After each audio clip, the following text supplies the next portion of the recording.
science fantasy news for a bit. My favorite franchise all time is Star Wars, of course. Like, you can show you, of course. Of course, I got Star Wars. I talked about this franchise so much. My favorite classic. And of course, the original trilogy. Let's not forget. Yep. Don't forget the original Star Wars movies. Star Wars Episode 1. Empire Strikes Back. Return of the Jedi. Yep. Yeah, I can just back in our cases. Back in our box. Yeah. Yeah. Actually, let me pull this here. We got Phantom Menace, Star Wars first movie prequels, classics, Star Wars, great Star Wars movie, and also a really great, awesome sci-fi, science fantasy movie. Now, what does these have to do? Of course, Star Wars is a science fantasy technique. Actually, if you actually think about it, there's another example. Like science fantasy, it's anything that merges fantasy and sci-fi. Science fantasy, it's like if it's like in a galaxy or in space or something, but like includes fancy elements like magic, dragons, like merge with robots and like people with superpowers like superhero. I guess you can call it superhero science fantasy. Like, for example, this Fantastic Four. This and X-Men as well from the 2000s. Oh, of course.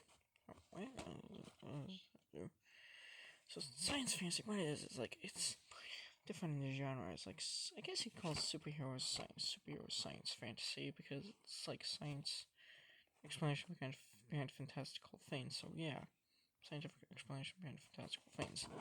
Star Wars One, the fantasy is the main aspect of force, the mythology, the lore, the universe, and world building. So yeah, and then you had Fantasy Star, which in itself is a science fantasy universe that takes place. It's just exactly akin to Star Wars, but it's got like more than fantasy elements like dragons, space magic, space wizards, kind of fused with robots and technology and such. And then there's this movie called Beowulf from 1999 with Christopher Lambert. It's like a science fantasy, post-apocalyptic merger of medievalism and magic, and yeah, techno-tile.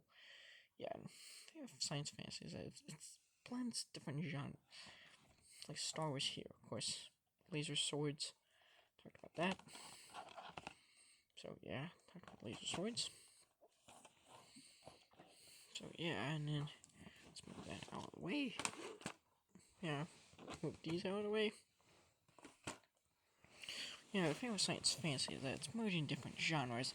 So it creates cool mashups like techno space dragons or like robots and like Battlestar Galactica kind of goes into like space fantasy, but more science fantasy, space opera, and Stargate kind of gets a lot of science fantasy too. So yeah, like science fantasy, combination of different genres, and it makes for awesome things. Cool immersive worlds and universes, and yeah, Star Wars, it's the greatest science fantasy franchise of all of them. Greatest science fantasy of all of them. So yeah. Yeah, and then, yeah. Yeah, like Star Wars, of course. Like I said, keep saying this again. Greatest science fantasy of all science fantasies. Yeah. So, yeah. Yeah. Yeah.